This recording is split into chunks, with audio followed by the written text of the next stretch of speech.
Yeah, hi guys, how are you? Just another little video in regard to intervention orders where children are involved. So for example, I separated with my ex some 7 years ago now. The Victoria Police Corporation got involved and tried to, well, they did. They made threats against me, I should say. Didn't try, they made threats against me. They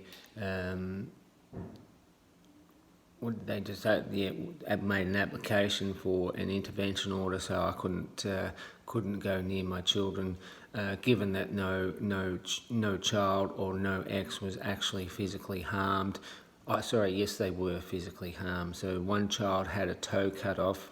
That was by my ex, and that was reported to Victoria Police. Victoria Police failed to take any action in regard to a toe being cut off. But nevertheless, the shitfuckery by Victoria Police continued. So now, what you've got to understand about don't understand anything. That's a contract issue.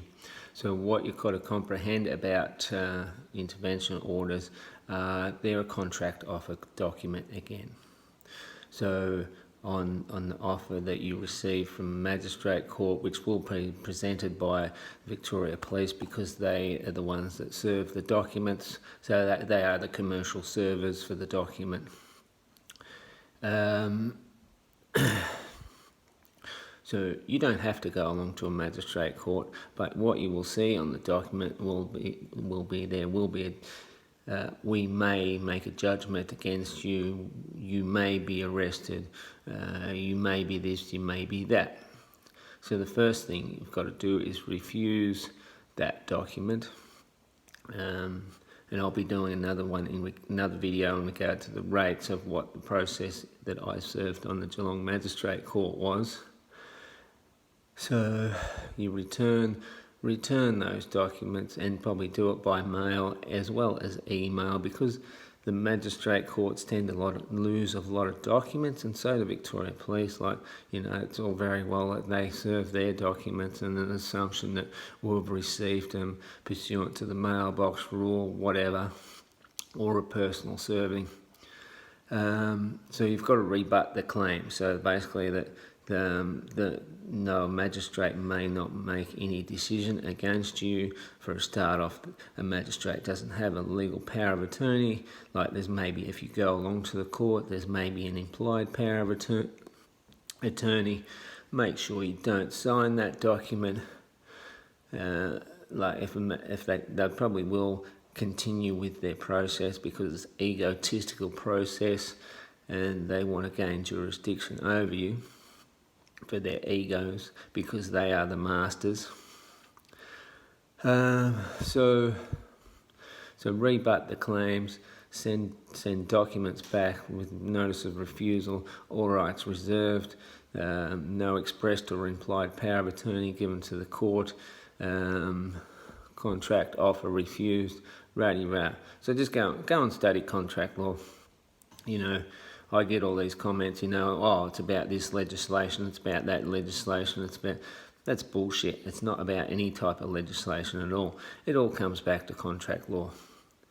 The legislation is just the shit fuckery to deceive the people. Sure, they have a process that they go through, and that is covered in the legislation. Now the magistrate probably will continue along and continue with his little game, but you just keep filing notices of refusal and notices of cease and desist on the courts, on police officers. Refuse their documents, don't accept it, don't accept the name, because the name's always in some type of commercial fiction name. Look on your birth certificate, make sure you know who you are. It's the name that your parents gave you, it's not your family name. The name that they give you is basically it's a trust law name, so they're gaining trust, like a trust relationship over you, even if you do admit the name that they do put on the document. So for example, you know, it'll be all in uppercase name, and they know you've got the document. And if you admit to that, there's a trust law issue at stake there. You can even write on that document to the court and request the material evidence to support the claim that you are surety for that particular commercial fiction. So just start looking into it. Like, I haven't got my children back, but they're officially stolen now. But you know, like, it doesn't actually help when you actually play along with their games, because at the end of the day, the whole objective by Victoria Police is to remove children from their fathers, you know, and it's probably, at the end of the day, it's probably all about raping and pillaging the money from the community, you know. The Victorian government and the Australian government want money, and all their corporations want money. That's what it's all about.